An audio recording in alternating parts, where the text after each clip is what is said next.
Good afternoon, everybody, and welcome to Leighton's Loft. We are fresh off the National. We are back and better than ever. Super excited to report on really what was just, sheer insanity. Every sense of the word, whether it be, it's funny. Remember, I made a couple notes for my show today, Lou. So I didn't our show today, so I didn't forget. Yeah. Remember the song about from Billy Joel? I think it was "We Didn't Start the Fire." Yes. So Funny you in bring my that own up because mind, Billy Joel is at Fenway tonight. I'm just saying. oh wow! I mean, Yeah. I've seen Billy Joel a few times. My Yep. wife loves seeing him and stuff. Hey, what's up, Kev? So I was thinking, and obviously I'm not going to attempt to sing because my voice is still hoarse for the national, and I also don't have a good voice, contrary to what I actually believe. Um, so I was thinking like something funny. I was literally writing. Forget about like names of companies. I Yep. started off. I go Loop, Alt, which are different companies, but then I go breakers, content creators, auction houses, dealers, collectors, investors, star stock, and I'm like, holy Christmas! Wow. We didn't start the national. I don't know why it came to mind. I like cheesy stuff like this, but anyway, um, Okay. the Kevin was the asking show. what percentage of show attendees were masked. Interesting. I don't want to give a percentage. I'm just going to go with if there's a low, medium, and high. I'm Hmm. going to say percentage was low. Okay. And once again, we're not going to get into politics here, meaning debating if it's right or wrong. It just was. Yep. Hey, what's up, Rocco? But it was a great show. Special shout out to two groups of folks. One to the Break-A-Maniacs who we met in person. One B to the Break-A-Maniacs who were not able to meet in person but still participated either during this week or over the last several years to help us, basically build our community to what it is today. Um, it's unbelievable. Yep. I think you just muted us. Let's see here. There we Is it all go. right now, Lou? Yep. Excellent. I'm not used to getting calls in the middle of the loft. People know by now. I thought people knew. Um, so anyway, once again, meet folks in person and then certainly online, not just during this week, but the last, several years, was great. And then there's also seeing a lot of folks who I hadn't seen in a year or two because of COVID, because of the show schedule and the way it went. Yeah. Right. It was really great to connect. I feel like maybe in the past, what's up, Mark?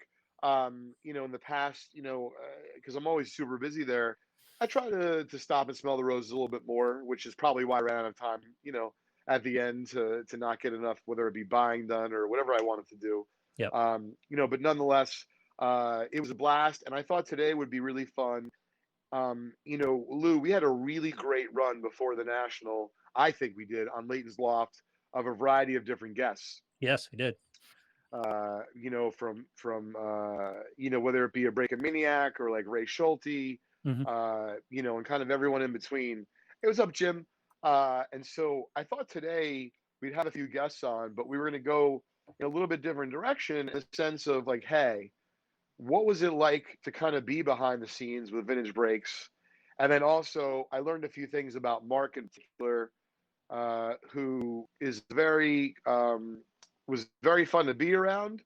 Was a fantastic part of the team.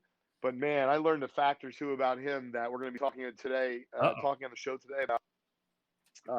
Yeah, I know it's interesting, and he knows we're going to talk about it. But it certainly it blew me away, frankly. So it's going to be interesting to see, how it's discussed. And then we're also going to have Sam on towards the top of the hour. What's up, Bob? Because Sam was a breaking animal. He broke a ton from the show, and I wanted to get his perspective of kind of the grueling schedule and what it was like to kind of, if you will, be on the front lines of at being at the national and contending with that. There was a lot of noise pollution. So for Zach Lou, like I wanted to do the new podcast, Trading Card Therapy. I wanted to do the first episode last week from the national, but after I did Leighton's Off with you, as much as I had fun, I mean, Lou, it was really hard. Yeah, I can imagine. Yeah, there It was a was lot of hard to hear noise. you. Yep. It was so it's one thing like when you're breaking the way like Sam J5 or Chris was, and you're talking and you're Right. reading the comments. But if you're talking with someone and you're hoping to hear their feedback, Right. uh, I just realized it was going to be a challenge. Yep. Yeah, it So we was elected to difficult from punt that standpoint. till next week. Yeah, just us hearing each other was difficult. Todd wants to know vintage material compared to modern product. Well, a couple of things. So first, congratulations to Nick Mariachi. I believe he hit the Jordan rookie PSA 7. I know Tom O'Connor hit big break credit. I don't remember all the other winners, but I was reading Monty's blog. You can check it out on our blog at vintagebreaks.com/blog or blog.vintagebreaks.com. I don't recall. But, regardless, we had someone from Instagram who won a Michael Jordan 8, courtesy of Buster and our friend Jason from OT on the National. So, I mean, really, we gave away an incredible amount of stuff. I feel like my voice is still hoarse or a little bit sore from the 1969 Topps basketball pack break on Saturday for the National. Um, it was really fun, and although we did not hit Jabbar, we did hit Oscar Robertson and a Wilt Chamberlain. And more than anything, it's funny. A few folks before, during, and after were like, Leighton, like, do you do this on the side? I'm like, what do you mean, like, breaking? No, like, are you on TV or do you do commercials? I'm like, no, if you're hiring, I'm available. There you go. But the reality of it is, all kidding aside, uh, I believe this not just for myself, but for my son and everyone in between and older. The more you're passionate about something and you enjoy something, the more your true self is going to be able to shine through. And I mean, your best self, not even necessarily your true self, Right. just like the best version of yourself. And so for me, yeah, listen, like I get how like announcing a Yankee game would be cool, or uh, I'd rather candidly play pro baseball, but like that wasn't in the cards, pun intended. Neither was playing hoops, for a living. But I would say, all kidding aside, if you had to say to me, like, I'd rather be an announcer or dealing and buying and selling like these amazing artifacts, I'd rather do that. Yep. Because the way I put it to people is, if you've ever been to any nice museum of any kind, really, like, the Metropolitan Museum of Art, that Museum of Natural History, Baseball Hall of Fame, you know what I mean? Like anything, even like in your own town, right? If your town has a museum that supports, let's say, some of the history of the town and shows it off, you can't tell me that you haven't been into one of these museums and said, wow, that would look great on my mantle, Right. or that would Yeah. look awesome on my wall. And like, that no matter what, Lou, going to the gift shop at the end of it, best case is you're getting a replica, you're not getting anything at all, right? And so I've always found that being able to buy and sell these artifacts, granted, some of them are not for sale. I had a few items in my case, Lou. People would be like, what do you mean it's not for sale? And Beth, shout out to her, who was working for us here at Just Collect, covering the booth. Like, oh, well, Leighton has a collection. Yes, no, I do. And in fact, I'm just showing off. That's why, in fact, if you look, most everything is priced. So if it's not priced, chances are it's not for sale. Um, but like, just like going to a museum, not everything you're going to be able to see, right, is for sale. All I right. didn't That's try to kind of treat a my booth like a museum, but I tried to have that museum element to it so that people would enjoy. Like, it wasn't just so straightforward. You came up to my booth, there was an experience to be had, if that makes any sense. there's kind of a treasure hunter element to collecting cards like this, because it's not like you can walk in, like you could buy a print of something, most anything in the world you can buy if you just want to buy it. But it's beyond that. With collecting, you got to find it first and then you can buy it. Yes, and we're going to talk about this. Maybe we have a minute now before we grab Mark. So this was talked a lot about at the show. Comps, and then what I try to do, and I didn't want to sound like an old fogey, right, Lou? But listen, I have my own style, and I'm trying to explain to everyone that I was dealing with, not just, let's say, on a one-to-one basis, but more like these trade nights or like different group discussions. I'm like, hey, I think comps is one part of the equation, and obviously, depending on where you get your value from, is a whole different story. But then, and I'm a big proponent of this, whether it be in vintage or modern, like on some of the rare stuff. Lou, I'm making it up. Let's say the last one sold for $187, and it was 3 weeks ago. But the cheapest one that you can buy publicly is $550. Right. I'm not telling you it's worth $550, but what I am telling you is, you trying to tell me that it sold for $173 3 weeks ago, when the cheapest one that I can buy is $550, Right. and you're trying to get it for something under $173, like, you should just waste your breath on someone else. And I'm not trying to sound, arrogant or cocky, but I am trying to be truthful. And what I mean is like, here's the deal. If you're just talking to a robot and someone who doesn't love cards, I get how it's like a little bit more black and white for folks. Yep. But the thing is that most people aren't really like that at the show. The reality of it is the balance is different, Lou. Some of us are 80-20, some of us are 40-60, some of us are 70-30, meaning in terms of how much do we love it versus how much do we do it for money, whatever the case may be. Right. But the reality of it is you're probably not doing this full time if you don't in some capacity love some component of it. And so I just found it interesting. And I remember the card. It was like a black diamond Dirk Nowitzki rookie. Not even a big card, but I happen to like Dirk. And I know it's a tough card because the black diamond like chips real easy. And it was one of those things. I don't remember the pricing, but it was like, hey, $173 closing price. Cheapest one you can buy is $550. He's like, I'll give you 1.25. I'm like, no, thank you. He's like, you're not gonna counter? I'm like, we're no, like you don't understand. And I'm making it up. Let's Yep. just say I had 250 on it. Yeah, and I really don't remember the price. Yep. But like, if I had 250 on it, best case is I'm doing a 2.25. And I'm not saying guys only take off 10%. But what I'm saying is I like the card. I don't really care if I sell it. And I already know that the next cheapest one you Right. could buy from mine, and this is why I'm making the point, was like $450. So I feel like I'm fairly priced because if you don't buy mine or I decide to keep mine, Lou, Yep. and there's no other one on eBay, that costs $450. And once again, guys, I'm using round numbers for prices. I don't remember all the numbers, but I'm just saying, like, keep in mind when you're talking with folks, you can always argue. I try to tell my lovely wife this, Julie. Happy to be home. But all kidding aside, like an attorney, a lot of times they're going to argue their side, and I always remind her, like, I might not be right as the husband, I might not be right as the other side, meaning other counsel, Yeah. but I do have another side. Yep. We may not agree with it. It may not be right. It may not be factual, but it's still another side. And so that's what I'm trying to tell people in the card market. Like the card market's not perfect, even in terms of the data and the bid ask. Like in the stock market, if Yep. price moves, there's still a lot of inventory usually. But in cards, there really could only be one or a few examples. When I say available publicly, yes, if your friend Jimmy down the street has it available, that's great. It Yep. doesn't help me any because I don't live near your friend. Right. So the only thing we have to go on, Lou, is the data that's available to us. It's the current market. I mean, you could buy a gallon of gas for $2 6 months ago or a year ago, but you can't buy it for $2 now. So, current market is What's all that another matters. interesting. Yep. What's interesting too is a lot of folks is, hey, I know that you bought that out of such and such auction. Which, Oh by the yeah. way, I'm not even trying to sell like some photos I have or whatever. I'm like, here's the thing, that's fantastic. And if I would have bought Apple when it was first issued, I'd Yeah. be a fucking gazillionaire. Yeah. No But one's here's the saying you thing, bought all of Apple. that is Yeah. really irrelevant. No one's saying you bought Apple. You got to sell me So that share cheaper. yeah, exactly. So anyway, I just think that you want to pick a group of folks that kind of speak your language. So to me, I've really learned, and I did this a lot at the show because it was just fine for me. Meaning, I understand like some people want to sell a certain amount or what have you. I had different goals in mind for let's say for Just Collect. For Vintage Breaks, a little bit different, Yeah. right? But for Just Collect, I didn't have to say I was going to sell a certain amount of cards or a certain amount of dollars.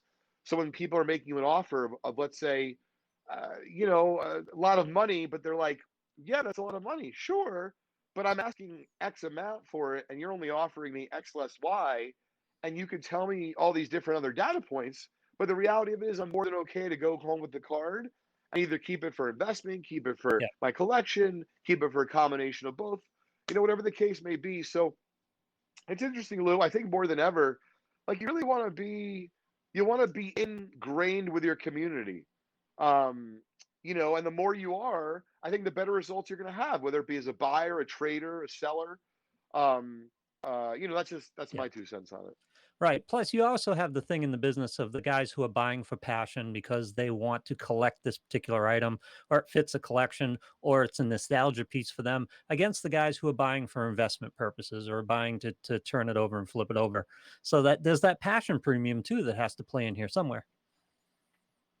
Yeah, and I think what it's totally okay with. Um, it's totally okay. Sorry, someone sent me a text. If and listen, the best way I could put it is like if you have a cash price for something and then you tell someone you have a trade price for it, I know the whole world is still messing me up. Yeah. Like I get it. And I also get how I'm making it up. I've been to people's booths where they're like, late, I don't care if it's for your collection, if it's for your, your aunt, your uncle, for the business, this is the price. Like, I get that. And I've also seen people say, you know what, this is for my buddy. And because it's for my buddy, I can take less profit for that card or that piece. That totally makes sense to me too. Meaning, like Yeah. it's you should be able to do whatever you like. Speaking of which, I know that Chris Coe in particular, who's been a really good buddy of the community, wonderful supporter and a personal friend of mine, um, was really bummed to not make the national.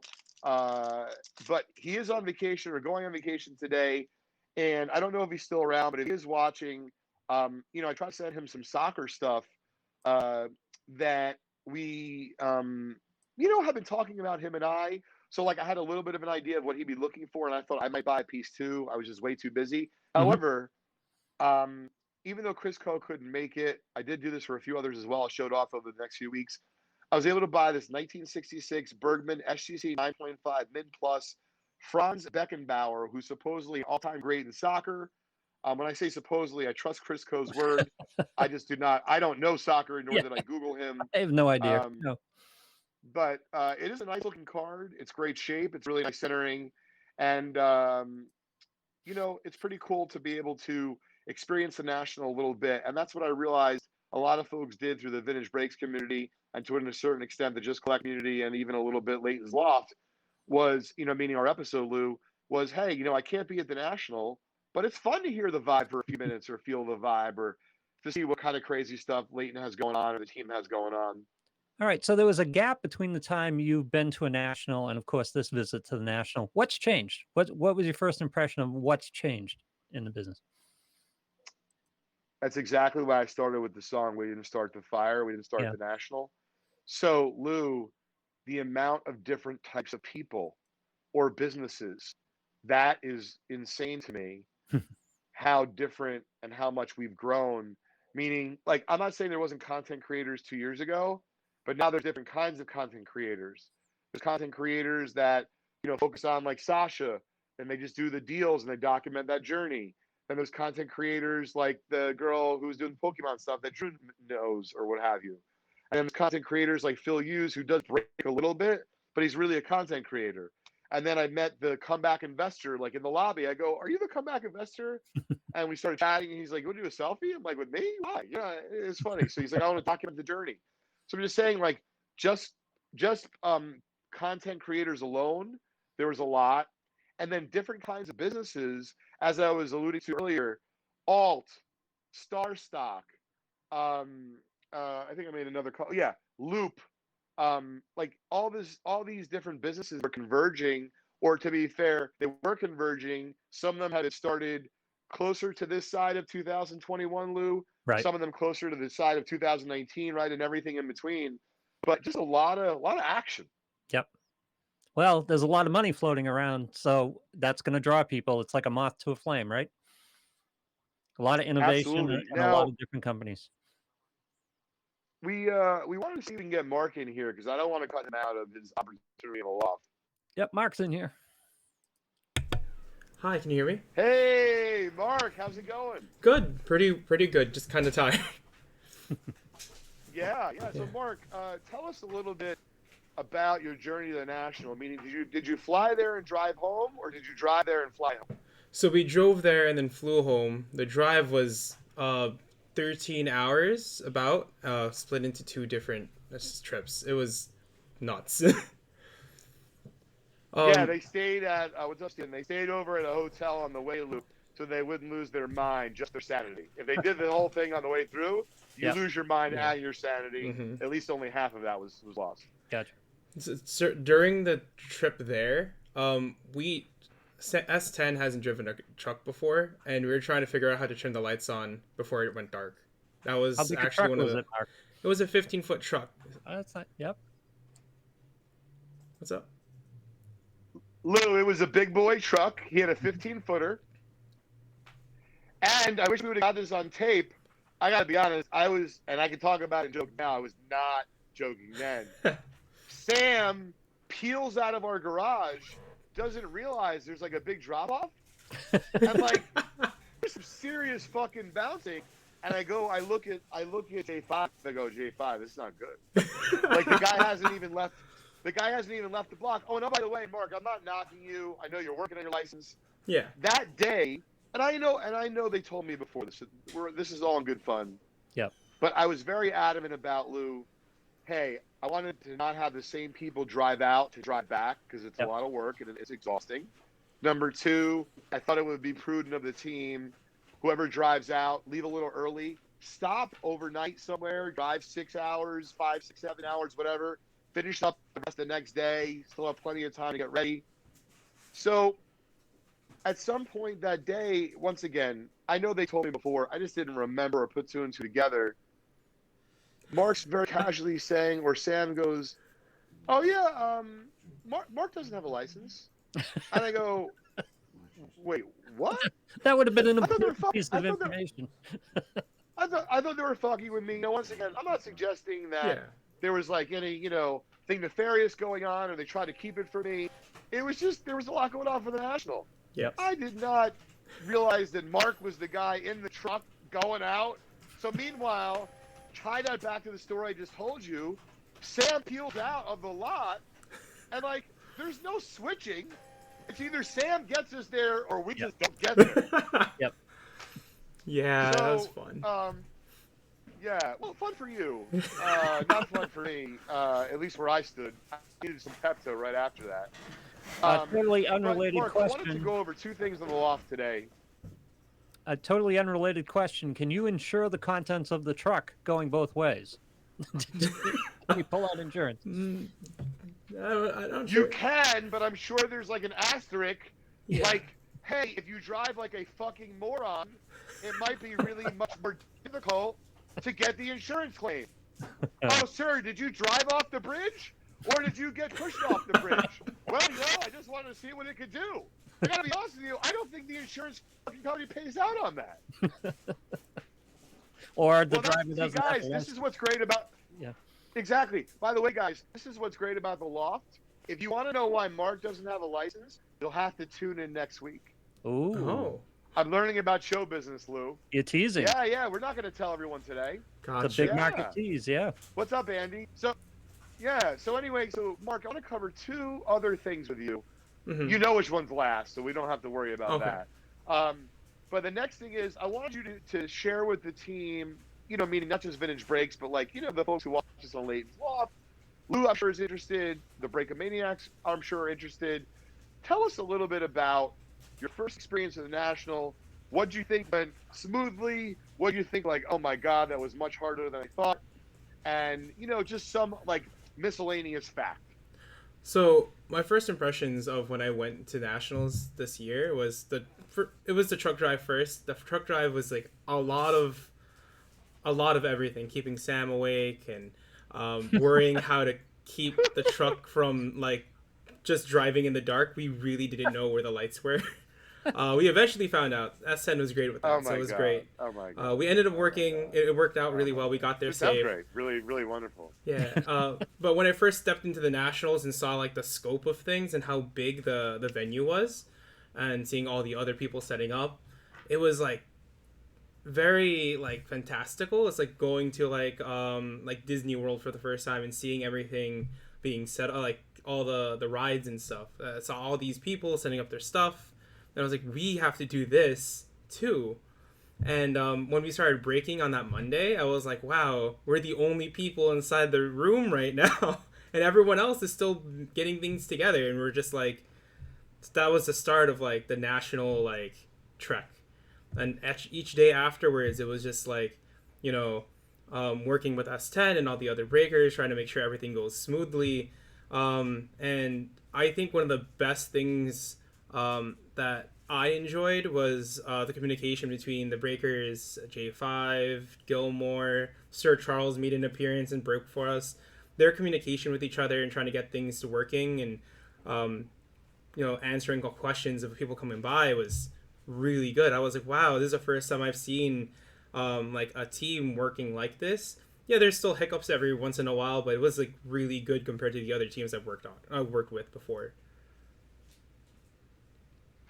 I also really enjoyed seeing the excitement of everyone walking the Nationals.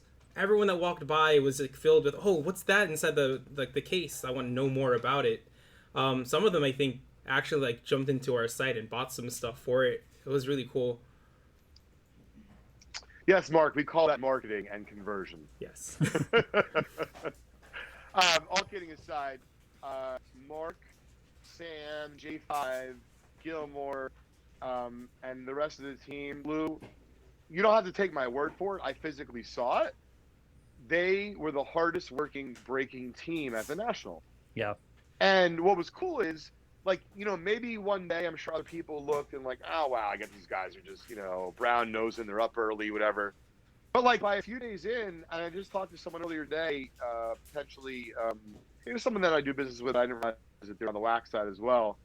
And he's like, no, listen, man, you know, you had an operation over there. And I'm looking at him like, well, of course, like, what else would you be, you know, doing? But I realize that some people just don't, Right. you know, they don't look at it like that. They don't handle their business like that. And so I just appreciate our team because, you know, Lou, no matter what, right? Like if I sit here and I say, hey, you have to work, whatever, like if people don't want to work, Lou, they're just not going to work. Yeah, you talked earlier about so it wasn't passion of all lost this. on me. You talked earlier about the passion of all this, and it's cliche, and you won't say it, but I'm sure everybody in that room will, and everybody at VB, the team takes the personality of its manager and its coach, and they have your personality, and they have that passion for everything that goes on. Everyone I talked to was excited about the National. You just knew they were going to go out and just bust during that National, and they have the ability to do it, and, you know, J5 is a good leader for them as well, and I'm sure they pulled it off. I'm sure that was the best operation on the floor. Yeah, well, I don't take that stuff lightly. I'm very grateful and thankful. Lou, every meal sounds like later in the week when honestly we were just like dead tired. We couldn't like go anywhere. Hey guys, who wants to go to Gibson's for lunch or dinner or a snack, and you know, or Morton's, or you know, like we did it up nice. We worked hard. We played hard. I definitely haven't drank that much in a while. I didn't start drinking until later in the week, but let's just say on Friday night at the Vintage Breaks event, I cut loose. I was remarking the next morning, Mark, I'm like, you know, I remember doing the deal with Rob Geis. I don't quite remember that photo. And like, I'm not, you know, I didn't drink that much like I blacked out, Lou. I'm just not as young as I used to, you know? Used to be. So anyway, Mark, we're going to cover the last thing now, which is the real reason you're on the loft, right? Like, I appreciate you working hard. Hey, you did a great job, but let's be honest, man, that's not funny. You know, that's just factual. Yeah. But this is like this stuff's mind blowing what we're about to talk about. And so Sam can testify when he comes on after. So I had heard this rumor, Lou, that Mark was a good eater. And you know, when I mean like a good eater, there's people who are a good eater and like they just order like a big steak at a restaurant and they eat the whole thing, right? Or for example, they order an expensive steak. That's a story for a different day. You know, with Mark, it's kind of funny. So anyway, this is like a little bit of a different direction. So for example, Lou, when I was like 12, 13 years old, I'm the oldest in my family. I have a brother and two sisters. I vividly remember going to like the Ground Round, right? Yeah. Or like Burger King. And like, you know, I'd eat my hamburger and I'm like, Dad, I'm still hungry. He's like, yeah, well, I got 4 kids. I'm like, all right, I know what that means. No more food. Yeah. So I go to my little sister. I go, Farrah, are you done with that? She goes, yeah, I'm not really that hungry. Like, I would eat the rest of her chicken sandwich. Sure. And I would go to my next sister, Raina Lynn. I go, Raina Lynn, you going to finish that cheeseburger? Nah, I think I'm going to finish some fries. I wouldn't even, like, let her say it again. I would eat that. And then I would go to my brother, Merrick. Merrick, you going to eat that? And he's like, you know, my brother would eat weird. He'd, like, peel off bread and stuff. I'm like, you going to eat that stuff? He's like, no. I'm like, I'm a growing boy. I'll eat it. Now, understand. Yeah. That's a long while ago. Let's fast forward to the trip. So we're going out to dinner on Saturday night to a place called Boston Fish Market in Chicago, which is kind of funky, and it's not a chain. But anyway, they serve like Lou. It's like a seafood butcher, but they cook in the back. Well, Leighton, who wants a Chicago fish market? Nobody wants a Chicago fish market. Yeah, that's true, right? I mean, listen, you got to learn about marketing. Yep. So anyway, so we shout out to my buddy Ryan from Freeman from Auction Report who gave us the rec. So we go there. It's a little pricey, but like you're getting the fresh stuff. You can see what's going on. We're all excited, and some of us get like surf and turf. I get a king crab leg and a piece of fish. The king crab leg's bigger than my head. It's on Instagram. If you want to see me, Leighton _ Sheldon on Instagram. I got a piece of fish because I'm like, oh, I'll be able to finish that. Meanwhile, it was absurd. So I start hearing like some rumblings of people being full. I hear Sam on the end. He's to my right. Like he definitely got some sort of surf and turf. He's got a good half stick left. Okay. Yeah. Sir Charles across the way. I think he got surf and turf. He's got some steak left as well. But we're gonna go back to Sam for the play-by-play. So Sam, because he knows Mark already well, it wasn't even like I had to talk about it. Sam just kind of like forked it over to him, like, here you go. I go, Mark, that's a lot of food, dude. You're going to finish that? He goes, oh, yeah. You know, it's a big steak. Meanwhile, Charles is eating his steak. He's done. Same thing, but Mark doesn't know him as well. Pretty much, Mark goes, hey, man, you're not going to finish that steak? Like, don't waste it. You know, and realize we're on the road, Lou, so no one's really going to take stuff back, or so I thought. We'll get to that in a minute. So Mark kills that. Now, understand, I have my king crab leg. I have this, I really like grouper. I got blackened grouper, Cajun, whatever. I eat as much as I can. I'm fighting, man. I'm struggling. And Mark's like, you know, you're gonna leave that? Can I have something? Like, Mark, dude, I don't want you to be ill. Yeah. Like, I don't know what you're talking about, but if you want to try it, it's fine. So I don't exactly know, but Mark, you did take some leftovers that night, right? Yeah. So What did you that take with you night. to the room. Just clarify, please. Clarify which one? What leftovers did you take? So on the table there was still swordfish. There was still the grouper. There was still the trio appetizer that we had, and there was like a Which is little absurd. bit It's like of 75 squid bucks. that was from the beard. Which he thought was ravioli. And which did I you still- take us all his home? Yeah. Did you? Oh no, that's it. Wait. He's gonna have his own parents Okay. off. You Gotcha. don't spoil his story. It won't. So and then just to clarify, you took this leftover food to your Yes. hotel. Mm-hmm. I brought And it all what's the home. first fucking question that I asked you, Mark? The next morning when I asked you if you ate it, I said. Did you eat the rest of the food? And then as part two, did you have a refrigerator? We did not have a What refrigerator. was your answer? The And answer what was your answer? I ate the food and there was no refrigerator. The room was cold. It was like 60 degrees. You described the room to me, the amount of degrees of temperature. You're out of your mind, dude. Like, you could have been in the hospital, in the infirmary, and you're eating, like, leftover fish. Lou, he's saying this with a straight face. I was losing my shit. Yeah. Mark, where are you from originally? So, I was born in the Philippines, but I moved to the U.S. when I was 2. So, Yeah. New Jersey? yeah, I moved to New York first. I was in Queens, and then I moved over to Jersey in like 2002. All right, you realize that squid had to travel a day or two Yeah. to that shop in Chicago because they don't have seafood in Chicago. Fully aware. And then you took the leftovers and you brought them back again without a refrigerator. Yeah. Nope. I was always Who goes raised to to eat all the Chicago and food. eat seafood anyway? I don't get that. It was delicious though, like Yeah, I 100% amazing.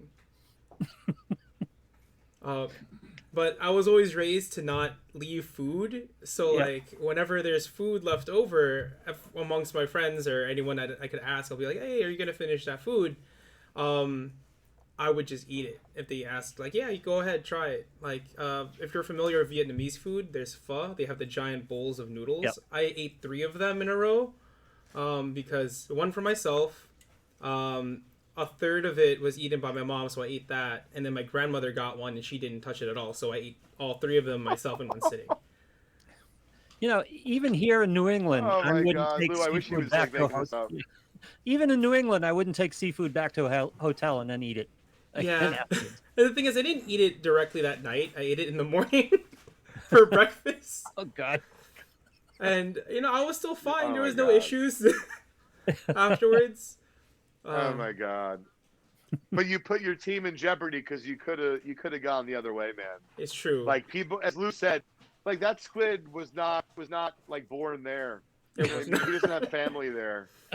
Like, he traveled, dude. He was like in the North Pole at some point or something. Yeah, I don't eventually, know where. yeah. Dom could probably tell us. He might have been in the truck with anyway, Sam. Who Mark. knows? Oh my God. Anyway, Mark, you're a legend in the food department. Thank you. I could not believe, with a straight face, he told me he ate leftover food. And like, Lou, I'm staying in the same hotel. I go, but Mark, we don't have a refrigerator in my room. you couldn't have one in your room, do you? And I'm thinking like, oh yeah, of course I have a special room, whatever. No, dude, that's just staying on the landing, the window still. And he's like, yeah, I know. I looked at the temperature. It looks fine to me. Man, you like to live life on the edge, dude. When You it might as well comes play to in food. traffic. When it comes to food, always. Yeah. Oh my god. Don't do that anymore. Well, anyway, Mark, thanks again for all your hard work. But please don't do Anytime. that again. I mean, you can ask the team. I was being sincere. I'm like, Mark, can you stop eating? You know what I mean? Like you're converting me. I get that. I'll try. I'll try my best to rein Oh myself my in. God.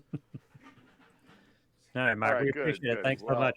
Thank you so much, guys. Thanks for all your hard work at National.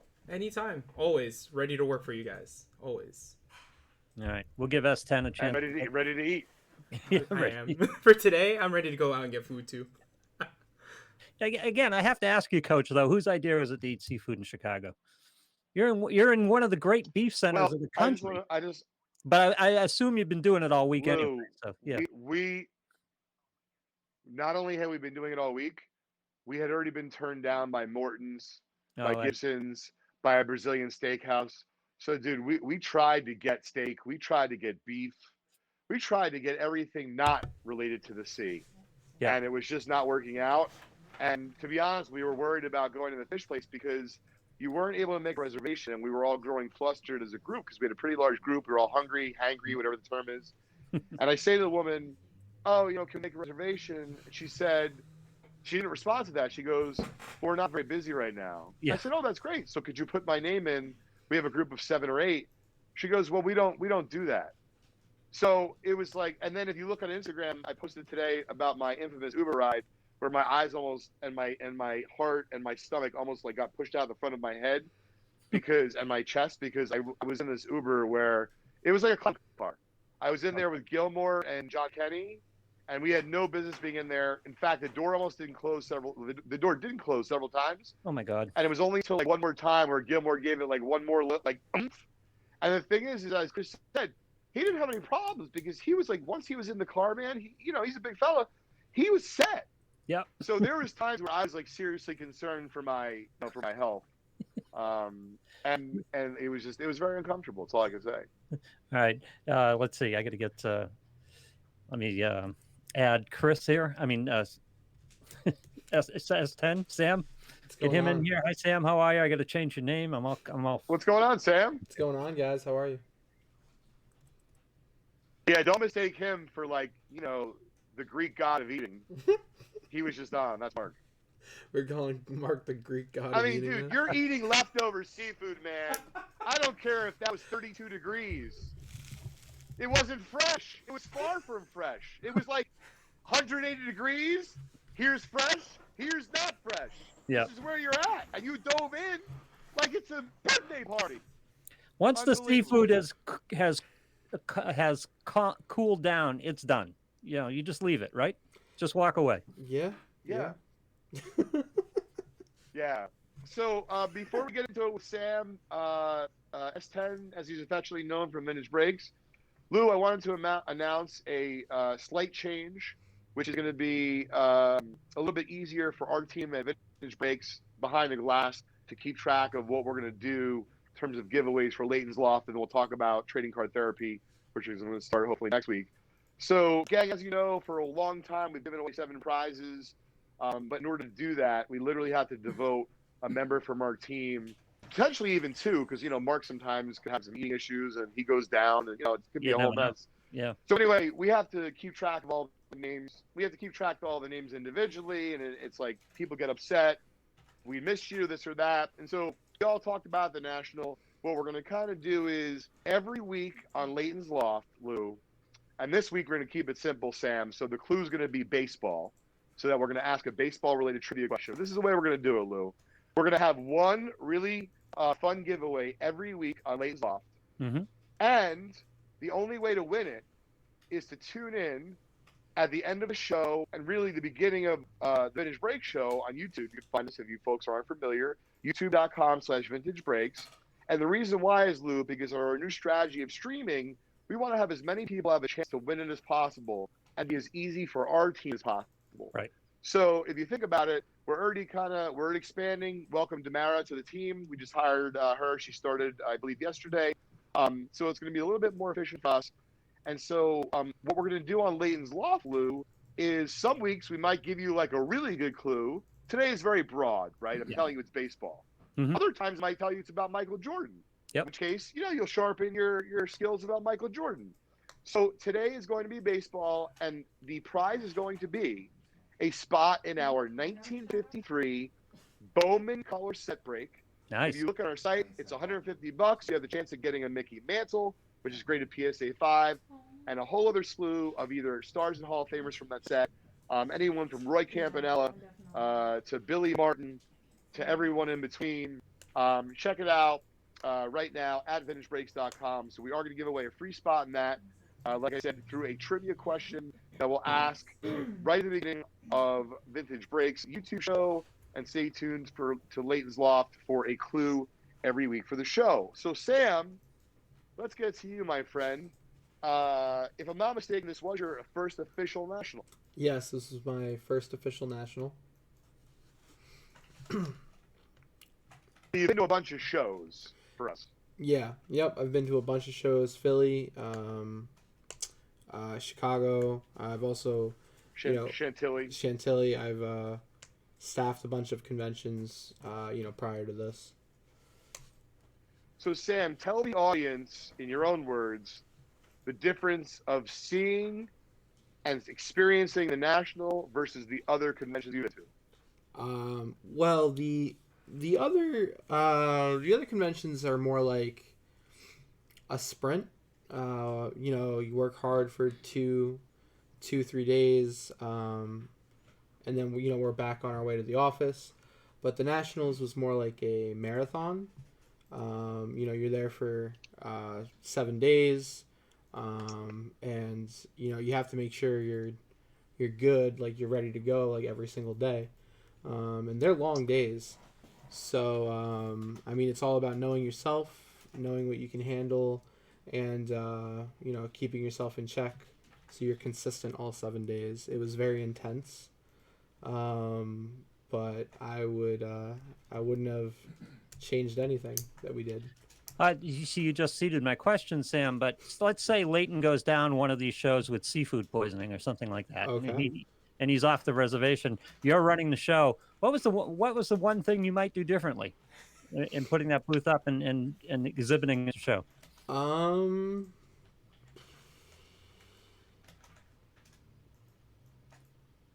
Nothing. Nothing. You like? I think our execution was really, it was really good. We went down a day early. We managed to set up a day early before anybody else. You're talking about Monday was the earliest move-in day, and we got both booths set up, and we actually went live on Monday. Charles, I guess, yeah, if there was one thing, we could have been a little better organized. But, for, the staff we had on hand and the team we had, I think we did the best possible job we could, and I think we had a really good outcome. Did you guys sleep at all during the National? Jim wants to know. Sleep is for the weak. We don't sleep. Not a lot. Just caffeine. In fact, I was super proud, Lou. So, shout out to my buddy Scott. He's doing his own thing. So, it's 6:05 Sunday morning, Sam. And I think I told you the story already. So, the way that breakfast worked at our hotel at the Hilton, some of the days you could order off the menu, but they always had this like breakfast buffet, which was stocked fairly well with fruit, which I was trying to eat pretty well and such. So I'd be able to experience the marathon that they call the National. So it's 6:05 in the morning. I'm super proud, man. I'm like first downstairs. I didn't set an alarm. I'm just able to get up early because I'm super excited for the show. So I go downstairs because like if I get up that early, I need to get food in my body like right away. And I don't drink coffee. So I go downstairs and the guy's like, the buffet is not set up. It's basically what I understand. I'm like, yeah, but I see a lot of fruit there. It's like what I'm looking for. He's like, I tell you what, order whatever you, hopefully I'm getting in trouble. Order whatever you want from the menu. I'll charge you for that. Take whatever you want from the buffet. Because like there was no eggs yet. I'm like, I don't need all that stuff. I need like I'm a fruitarian. Get a very nice selection. So I see Scotty come down, and like he's like doing the cobwebs thing. He's like barely awake. I go, Scotty, and he goes, "You're bright-eyed and bushy-tailed." And I remember exactly what I said. I go, "Man, it's the last day of the National, and tomorrow it's over." Yep. I was happy to be home, thrilled to be going to dinner with Cross tonight. But man, it's once a year, and there's only once a year that you're going to get to see the efforts of everyone together. Basically, like, it's a show that's only one national, but the only reason why it is the national is because of the efforts of every single vendor, attendee. I was going to give the food vendors a little bit credit, but honestly, the food there's really gross. And this is funny. I'm glad I didn't discover it earlier. I'm walking around on Sunday. Show closes at 5. I think our promo ends at 5. Lou, I got cash. I'm ready to spend. I'm walking around. And I say to myself, I really love a drink, but I don't really drink beer. I will, but I'm not a big beer drinker. Right. So I go and I see it says cocktails and beer. I'm like, dude, you have cocktails? So I grab myself a vodka on the rocks with a splash of Sprite. I grabbed Sam a beer. Sam can attest to this. There was no room left in the cup. He was like challenging me. Like, here's a full beer with no more room. Good luck carrying it. So meanwhile, I somehow carry that whole fucking beer to Sam and I don't spill it. I'm enjoying my drink and probably got a little loosey-goosey. I'm talking to someone halfway across the room. I just drop it out of my hands like half the drink. Like, I don't understand. I make it halfway across the room with a beer and a drink. I'm just holding one single drink. Anyway, it was a nice little touch that they were selling cocktails, and frankly, he was happy to discover them earlier, Sam, talk about, because I know this from radio, and I'm guessing it was a similar experience from you guys. You sit here and you work in the room and you do the breaks and you're talking to people, of course, but, it's kind of remote. And then you get out on the floor of the National and you're doing it in front of people and you're meeting people that you talk with all the time. It's really an exhilarating experience, is it, for when you get out of the room and you get into the public and you start meeting these people and interacting with them for real? Yeah. I've said it a few times now, but my favorite part of the National was easily meeting the Break-A-Maniacs Friday night when we had trade night. It was a really intimate experience. We got to just hang out, share stories, and I wouldn't have traded that for anything in the world. Easily my favorite part of the Nationals. Yeah, I know. It was great, Sam. So we're talking about it. We're going to see if we can pull it off, but we're going to try to do some sort of trade night at the Hyatt, which is down the street from our office here in New Brunswick, in October. We're still ironing out the details, but we've already been in touch with the Hyatt this week. Our boy Ken is on it, and we're going to see if we can put something together. And I realize that some of you will be able to drive, and some of you will not be able to come because you have to fly. We're hoping some of you will come in and maybe go visit New York City afterwards. But Jim, it was wild. I mean, some of you guys, as you said, like Jim Ector was sitting next to me when we did an interview / just chatting from the National, and like the guy's been watching me through a screen for several years. So it's pretty wild. Yeah, it's always an interesting experience. Yeah, next year is going to be great. It's going to be in Atlantic City, but before we do that, we are going to try to pull off some sort of gathering / trade night in just a couple months, hopefully in October, before the weather turns for the worse here in the winter season. And Lou, if it is to be had and you could work it in, we'd love to have the soothing sounds of Lou to join us tonight. Maybe you can go to New York City afterwards or something. It'd be a lot of fun. Yeah, I'm virtually already planning on it. I just want to make this trip. It's going to be fun. Excellent. Well, Sam, thank you for joining us and telling us about your experience at the National. Are you looking forward to next year in Atlantic City? Oh, yeah. I am looking forward to not taking a 12-hour drive.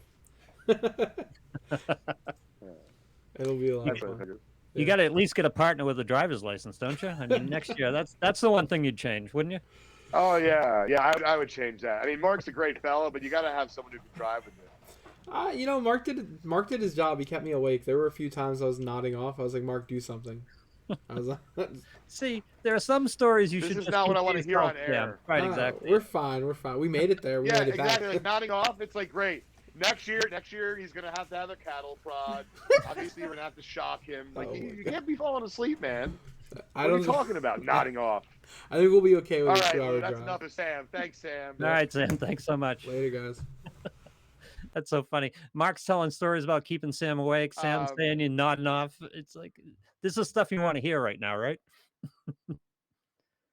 Hey guys, we got about 5 minutes left. I forgot to mention we do have a really cool early bird buy any spot promo today where we're giving away $1,000 briefcase, $100 break credit at end of 5:30 at the end of the loft. Of course, I'm a terrible salesman, Lou. I forgot to mention it 55 minutes ago. I'm mentioning it now. You have about 5 minutes left.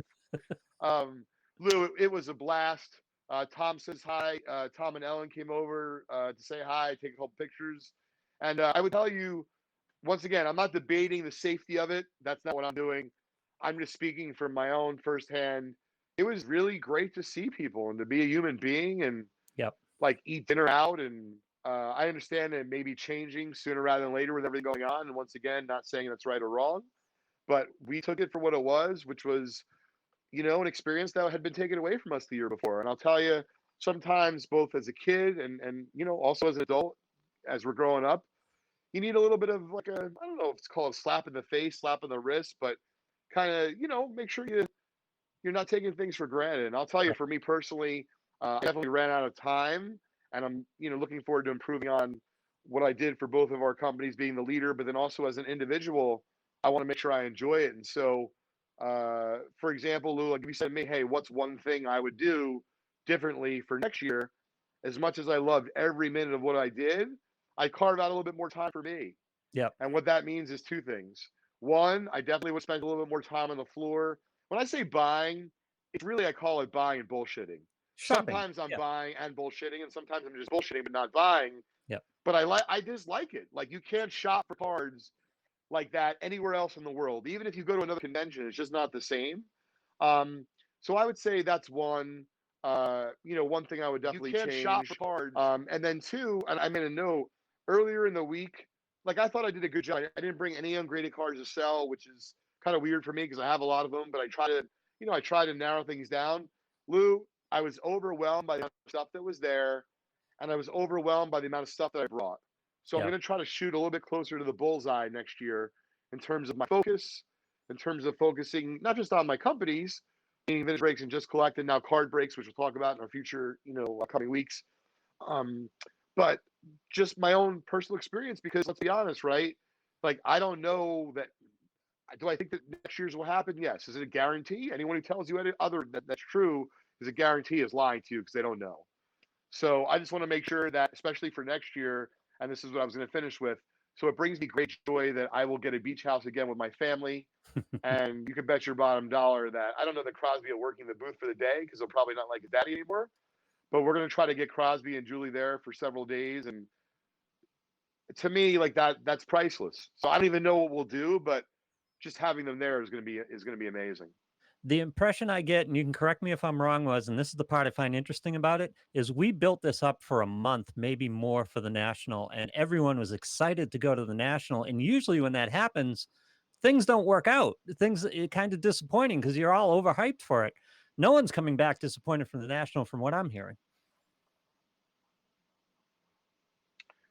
No, the only way you come back from the National is if you had an unfortunate, circumstance happen out of your control, or if you just didn't go there and to work hard. Because I would say, like, even as a consumer, Lou, in order to get what you want out of the National, you kind of have to put in the work. Yep. Meaning, like, getting a VIP badge is better than a regular badge. You get in earlier, get more hours. Having cash on hand. Like, how many people came up to my booth, to Beth, like, do you take wampum? Do you take crypto? Do you take whatever? Yeah. And like, I'm not begrudging anyone. I wasn't mad at anyone. A few people got a little crazy with us. But like, at the end of the day, man, what everyone does take is cash. That's right. So, once again, just making it a little bit easier for yourself. I had very comfortable sneakers. These Ultra Zooms by Adidas, that made a big difference. I had, once again, might sound funny, I had pistachios and granola bars like available to me at all times. Like, even though the convention was running out of waters, like, Lou, I couldn't handle waiting on food a line that would be 35 minutes long. Yeah, right. I was trying to eat somewhat healthy anyway. So I'm like, you know what? Just bring a bunch of decent snacks. And so a little bit of preparation, no matter if you're a consumer, if you're a dealer, if you're in between, it just goes a long way with the National because it's such a big event and it's very intense. Excellent. Well, we're glad everybody's home safe and everyone had a great time, and we'll pick up some business here and look forward to the next show. Absolutely. So stay tuned, folks. You can find Leighton's Loft every Wednesday at 4:30 p.m. Eastern Time. And all being well, we'll talk about it more on social media over the coming days. Sorry, I was getting a text. We're going to be launching trading card therapy. Ken, I know, has been reaching out to Lou and kind of getting some consigliere advice on how we're going to do everything. We're still not exactly 100% sure the formatting and this and that, but I can tell you it's going to be 30 minutes. And Lou, what I'm going to be doing is I'm kind of going to be shooting for the bullseye. Yep. So as much as I love telling stories about $150 haircuts, which by the way, I'll never do again. Yep. Or, Mark's like incredible eating prowess, with trading card therapy, we're going to, I appreciate you laughing. We're going to be more kind of shooting for the bullseye of cards. And like, for example, for next week, I have plenty of things for the National I haven't covered yet, but I think it'll be great to talk about a very specific focused card show. Yep. And we'll still have plenty of great stuff and stories to tell on here as well. So look for that 12:30 Eastern Time on Tuesdays, but we'll confirm with everyone on social. Lou, as always, this was a blast, and I can't believe it's been an hour. That's what happens, I realize, if you bring a couple guests on Yep. and you get into it, the show is like, it just moves. Makes it easy. Yeah, it does. The guests make it easy. Absolutely. I feel like they're doing more work than us now. All right. So Thanks, everybody.